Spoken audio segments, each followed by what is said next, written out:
Hey, everybody. We're here again with famed trends forecaster Gerald Celente, who is now counter forecasting what Janet Yellen and Powell of the Federal Reserve and Jen Psaki and all the others are forecasting about, quote, temporary inflation. Gerald, you say that's not so. That's not the case. Explain. Well, they've been saying temporary now for almost a year. I mean, I think temporary is longer than a year, if I'm not mistaken. And then they went from temporary to transitory. You know, in the Bronx, we used to have a saying, BS has its own sound. And that's all this is. It's a lot of BS. And they know it. They're not ignorant to it. And the reality is this, that as inflation keeps continuing to skyrocket, they're going to have to raise inflation. They're going to have to raise interest rates. It's not the supply chains and all that. That's part of inflation. But what the banksters don't talk about is that the inflation is going up sky high because of all the cheap money that they're pumping into the system, the government and the banksters. So let's get this straight. Again, in this week's Trends Journal, we really nailed it. You're looking at inflation now at what, 6.2%. According to John Williams at ShadowStat, it's 14%. But we'll stay with the 6.2%. What are interest rates? What's the Fed rate? Oh, near zero? Now put inflation into that. You're in negative interest rates. Yeah. Negative interest rates. They're pumping in this cheap money to keep the artificial economy boosted up. End of story. Now, when you look at the whole number, wages have gone up. Yeah, but when you put inflation in it, wages are down. Yeah. Well, let me ask you this. Yeah. Could they end it if they want to? And if so, how soon can they actually bring it down into acceptable territory if they want to? Well, they have to bring it up to like 1.5% Fed rate, overnight rate. They're not going to do it. They're not going to do it. It'll crash the economy. Yeah. Because the banksters that have given the money to their buddies, the gang, the Wall Street gang, for nothing. Why these hedge funds, private equity groups are buying up everything. Each week in the Trends Journal, we have a column. You see it. Big's getting bigger. One week after another, big companies buying out others. Hedge funds own everything, almost everything. 1% of the population owns 37% of America's assets. 1%. America. It's not my kind of America.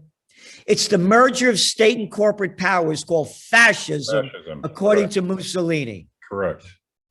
Yeah, and the bigs are just getting bigger. They're driving out all the independents. Yep. I know in terms of pharmacy, my wife is a pharmacist, the bigs are taking over. The chains are taking over the independent pharmacies, and on with all kinds of businesses. Well, you said chains, right? They used to be drug stores. Now they're drug chains. Yeah. Grocery stores, now grocery chains. Hardware stores, now hardware chains. Stationary stores, now stationary chains. And we're chained up. All we are plantation workers of Slavelandia. What about their argument that big business is actually a benefit to the consumer because of volume? They could keep prices low, which small independent mom and pops cannot. What's wrong with that argument? Well, what's wrong with it is who's working for the chains? And what are they getting paid? Mm-hmm. Oh, you want a job at Amazon, right? Where you make, by the time your taxes, everything's done, you got $62.50 a week in a hernia. Yeah, what are you kidding me? And it also, what's the average cost of a house right now?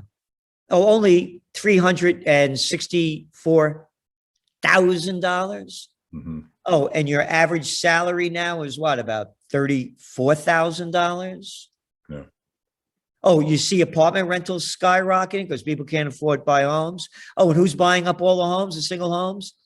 the Blackstones, the big hedge funds, private equity groups. When we were young guys, there were no such thing as private equity groups and hedge funds. It's a takeover. Get it in your head, everybody. It's a takeover.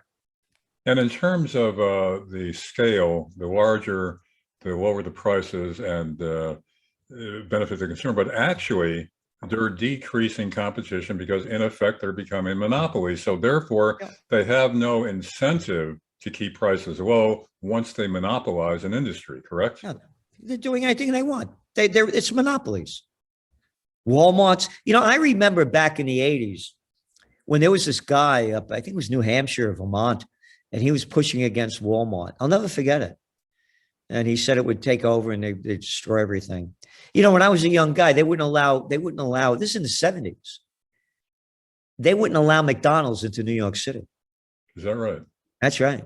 Yeah. The bigs have taken over everything. Again, it's global. It's global. They're gobbling up everything.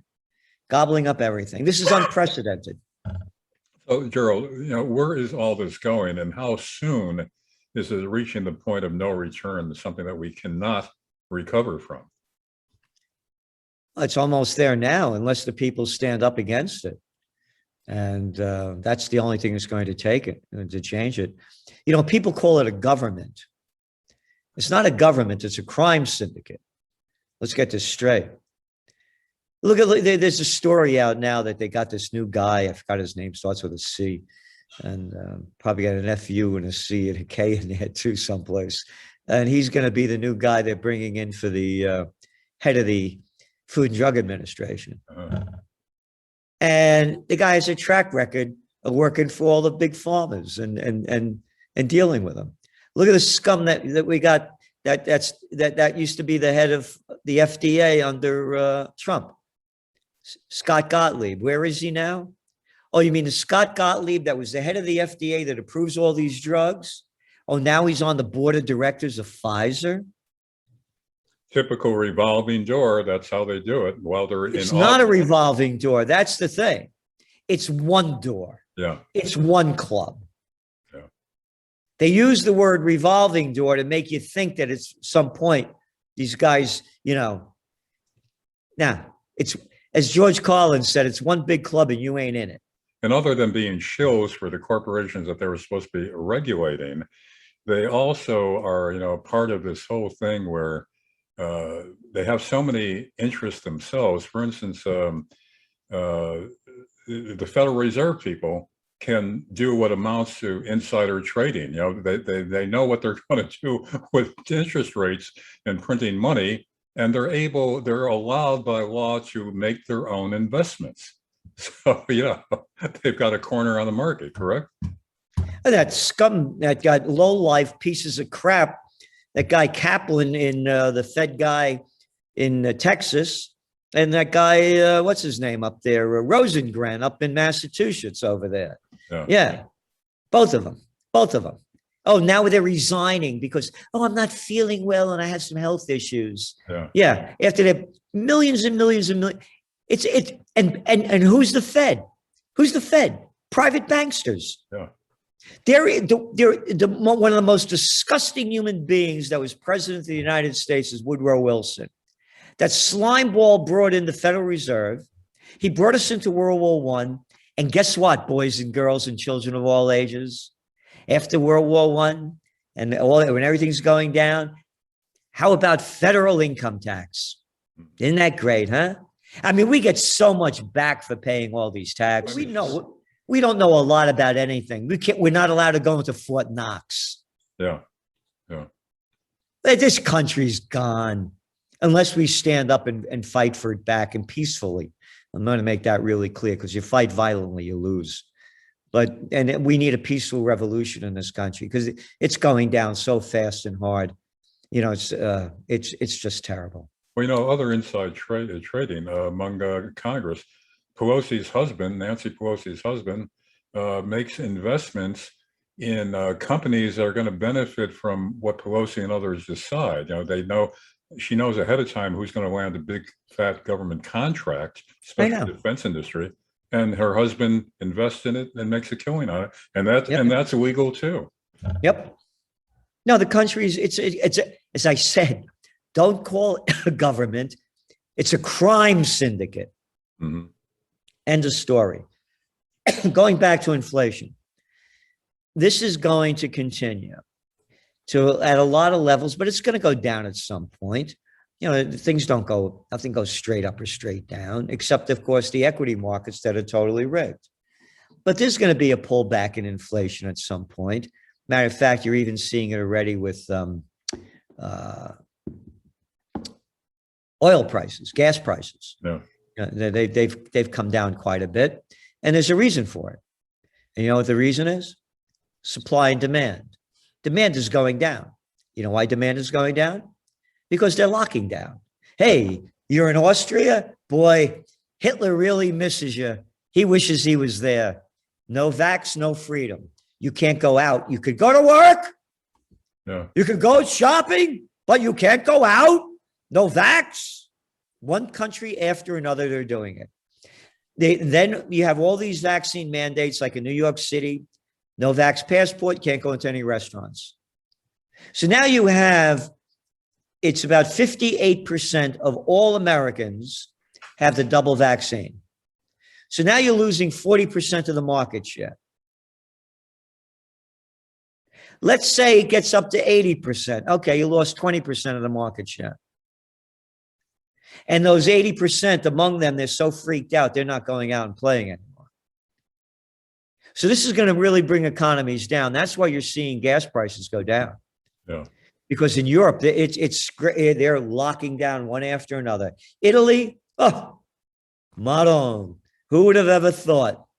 Who would have ever thought? You can't even get on they're throwing people off trains that they think are sick in Italy because they don't want to. It's fascism, communism, Nazism.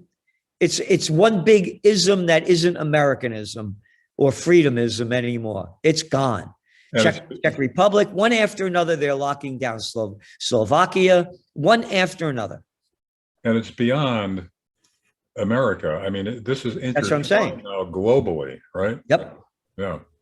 You know, here's another factor. With all the illegal immigrants being ushered into the country, now the theory is, some people are convinced that what they want to do is turn them into Democratic voters in short order. But also, what does that do in terms of the labor supply for Americans wanting to get and keep a job and have decent wages?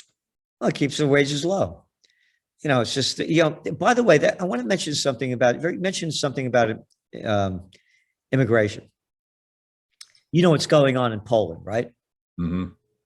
And there's blaming Belarus for bringing the people over there, right, and trying to come into the border. We wrote about this in this week's Trends Journal. Now the European Union, know what they want to do? They want to put up a wall, fences. Yeah, that's right. But when Trump wanted to do it, and I'm no fan of Trump's, everybody made fun of him, how terrible this is. And of course, he didn't live up to his word. He hardly did crap on it. And again, I don't believe in a wall. We got all these troops all over the world in 800 bases. Bring them home and have them protect the borders. We could do that with today's technology. Moving forward, here's what's making the news now. They're using water cannons and other devices in Poland to drive back the people coming from Belarus. Yeah. Could you imagine if that happened in America, how that headline would read? Oh, yeah. Brutal treatments. Yeah. You got it. Shows you the hypocrisy of the media. Yeah. It's okay for the Poles to do it. But boy, oh boy, if we ever did that here, oh. Yeah. Well, it's something we've talked about before, since I spent most of my adult life being a reporter. What I find extremely alarming is the shutdown of a free press and freedom of expression. The First Amendment, they keep chipping away. God. I know this right now on Project Veritas. No matter what you think of that site and the people in it, it still is eroding the protection that anybody had to publish documents, even though they may have been stolen or leaked or whatever. As long as the reporter didn't engage in it, you were free to publish it. case in point was the New York Times, Washington Post publishing the Pentagon Papers. But they're turning that around now, going after reporters for merely publishing something that was provided to them. That's a huge blow to freedom of the press.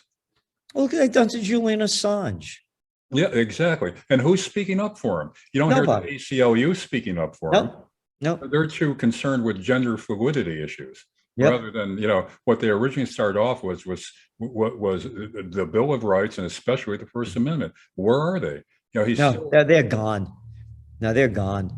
And again, this country, it's going down so fast and hard. It's terrible. And again, you talk about freedom of speech, and how about freedom of religion, religious rights? If if your God, the God you believe in, the religion you believe in, doesn't want you to get a vaccination, that doesn't count. Well, First Amendment rights, freedom of religion is gone. But again, I started a church, right? Universal Church of Freedom, Peace, and Justice. The domain, but this is how freedom, peace, and justice isn't a big part of the world. I was able to get that domain name, freedompeacejustice.com. Imagine, freedompeacejustice.com, able to get that domain name. This is in 1992, like when everybody was getting domain names. Yeah. That thing should have been gone a long time ago.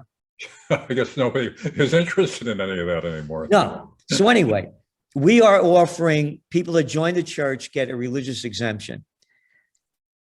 The success rate so far for employers that accept them, it's 99.99999%. We got one out of all of them where the employer wouldn't accept it, and now we're helping them get that as well. But anyway, but even what I said was that for employers that accept them, how come all employers aren't accepting your religious belief? Who are you to tell me what I should believe in? No. Oh, you know who I am? I'm your employer. I'll tell you what you should believe. And I'll tell you what to do. Now get back to work. Yeah, now how do you join your universal church? Well, you go on to freedompeacejustice.com and you can see how you could join. And if you want the vaccine, you can see what to do. And there's no blowback from the government on nope. Nope. We did everything to the letter of the law. As a matter of fact, the part of the exemption was written by a constitutional lawyer. So we put every ounce of energy into this. And then, of course, we took the religious side, too. You know what we begin it with? First line? In God we trust. God. That's kind of verboten now. There's several schools of thought on what Biden is doing. Some people say that he's being manipulated by those around him. He sold his soul to get the nomination and the presidency. But now that he's there, is he really in charge at all, or is he totally worked around? Oh, he's been a member of the club his whole life. Mm-hmm. The guy's been sucking off the public tit his whole life. Since he's 30 years old, he never had a job. There's this big news. This guy Leahy, whatever the hell his name is, up in New Hampshire or Vermont or something. Yeah. He's retiring after 50 years. You son of a bitch! You haven't worked in 50 years. You've been sucking off the public tit for 50 years. And their golden years are going to be especially golden with all the benefits they get after leaving office. So it's a disgrace. Remember when we were kids, they used to have these movies, Mr. Smith Went to Washington? Yeah. Yeah. You went, you did your job, you did the best you can, and you left. Not these lowlives.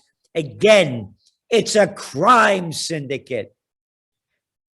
Yeah, Mr. Smith goes, that would be banned today if they try to produce that in the era. Even back then, it was getting flack. Yep. From the powers that be, but now, they would just, totally steward, and it's anti. Well, maybe if we called it Mrs. Smith Went to Washington and made, or maybe transgender Smith Went to Washington. There you got it. Now we got it. And she'd be fighting for transgender rights and to make things proper and to cast out all the values that we grew up with that, Yeah. that made America and Western civilization what it is today. Yeah, I mean, it's a total, how do these people, these extremists, these freaks have such sway over the political system? It's been going on for centuries. When the COVID war broke out, you look at our magazine cover, January 28th, 2020, 2 weeks after it broke, now a week and a half after it broke out on Chinese Lunar New Year, 2020, the year of the rat. Headline, coronavirus, 106 dead in China. Our next line was 1.4 billion still alive. Yeah. You know what the hell you tell me 106 people died in this filthy country? That's why they wear those masks, because there's pollution everywhere. Going back, where's it going? The Chinese way, you must obey. And that's what we've become. It's gone. Freedom is gone. We said, just as the people, when this happened, marched off to Mussolini, saluted Stalin, and hailed Hitler, when they started the COVID war, they marched right off. Yeah. Look how stupid and ignorant the people were to believe a little daddy's boy, a clown of nothing, little Georgie Bush. That Saddam Hussein has weapons of mass destruction and ties to Al-Qaeda. Yeah. Oh, we're going to get Osama bin Laden, dead or alive. And all the people who knew better, including Powell, went along with it, including Colin Powell. He knew better, but, he... Sellout. Sellout. Yeah. You don't get in those positions unless you bow down and suck up. Yeah. I was the assistant to the Secretary of the New York State Senate at 26 years old. I saw it firsthand. You learned early how corrupt it is. I was there. Yeah. My buddies, they used to walk when the senator, we'd have a clown that opens the door, sergeant at arms. These slobs can't open the door by themselves.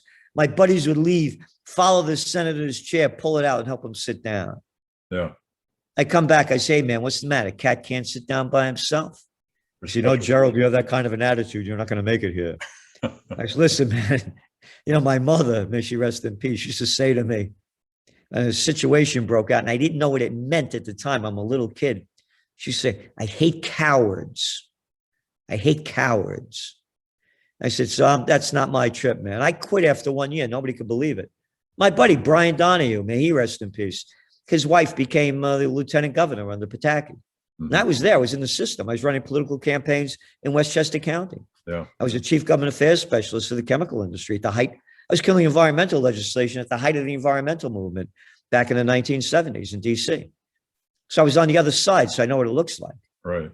I wouldn't know what I know if I wasn't there. And why didn't you continue to stay? I started growing up. To stay with the other side. I started learning. You're a kid. You don't know anything. But you gave up a promising career. You're right in there with the biggies. Oh, yeah. Well, I was making a ton of dough.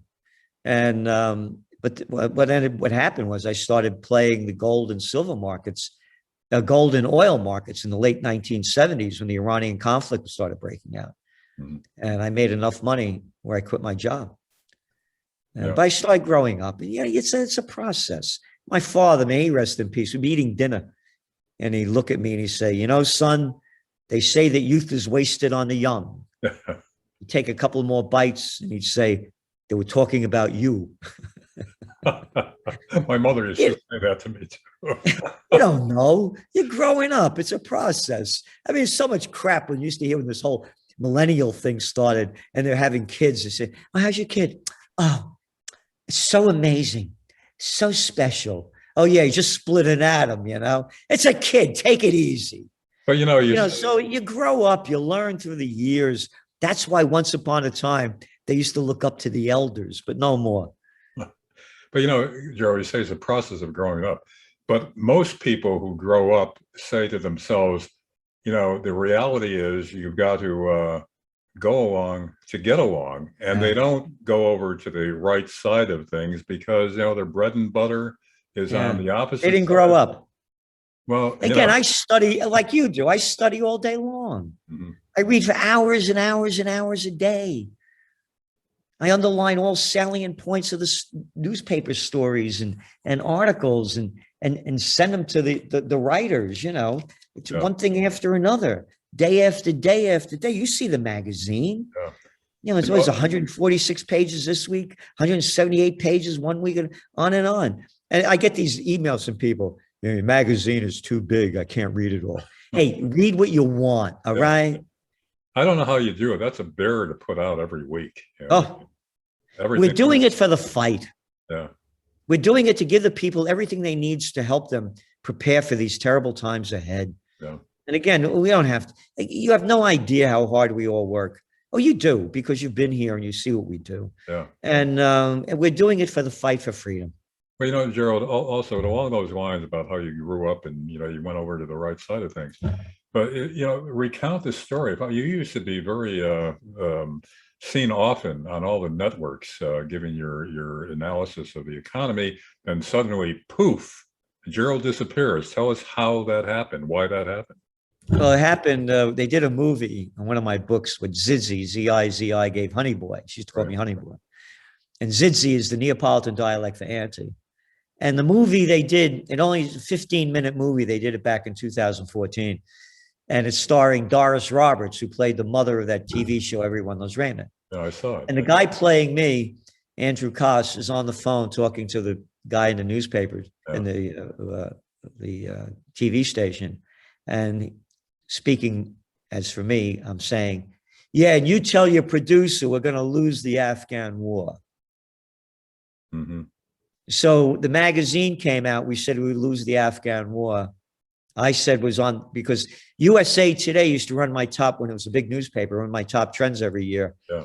And the top trend for 2001, you know, the headline read, 2001 won't be our year, Trendseer says. Right, right. And so they all call me up. What happened? What happened when 9/11 happened? I said, what happened? I said, it's America's foreign policy. You can't keep killing people all over the world. Yeah.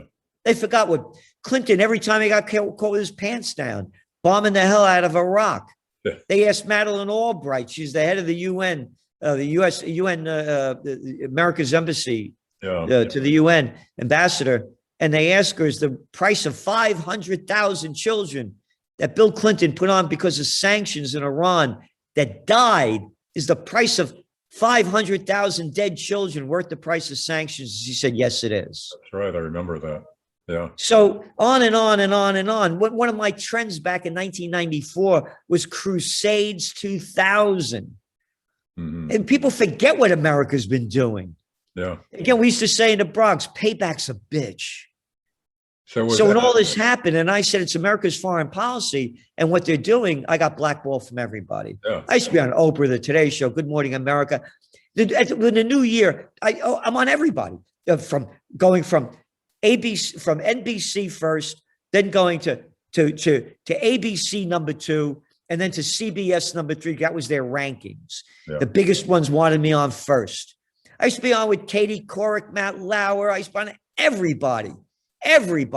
I used to be on Fox and Friends, you name it, over and over and over and over and over and over. But blackballed. Yeah, I'm surprised. Because I won't swallow their crap. I'm surprised Fox doesn't. Nope. I mean, no, look, they got rid of Judge Napolitano. Yeah. Matter of fact, I did a podcast with Judge Napolitano today. Mm-hmm. You could get it on Gerald Celente channel on YouTube. He gave quite an impressive and actually frightening speech at your rally this summer about how resisting the government is getting more and more dangerous. And he said to the crowd, directly to the crowd, that some of you will die in a government prison for the stands that you're taking. He thinks it's taking that dire a turn. Yep. They fired him. Fox fired him. Yeah. There's no man that has the authority and knowledge of the Constitution than Judge Napolitano, as I believe it. You know, he's been there. He has the awareness on very different ends. He was a Supreme Court judge in New Jersey. I mean, this guy's a smart man. Yeah. And his heart is for America, a man of freedom. He's a judge of freedom. Yeah. And talking about how bad the media has gotten, what they are now is not reporters or investigators. They are Yeah. propagandists and cheerleaders.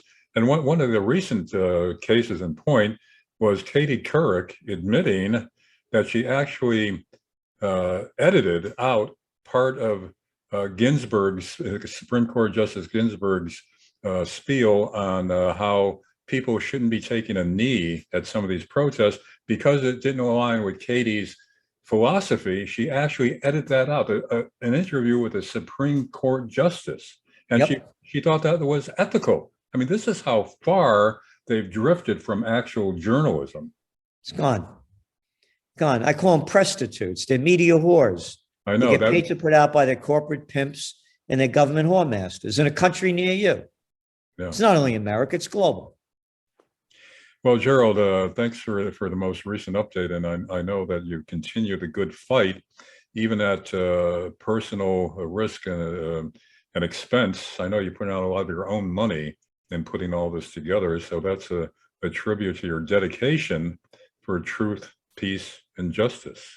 So thanks again for being with us. Good luck, and we'll be talking again. And thank you for all that you do. Thanks, Gerald.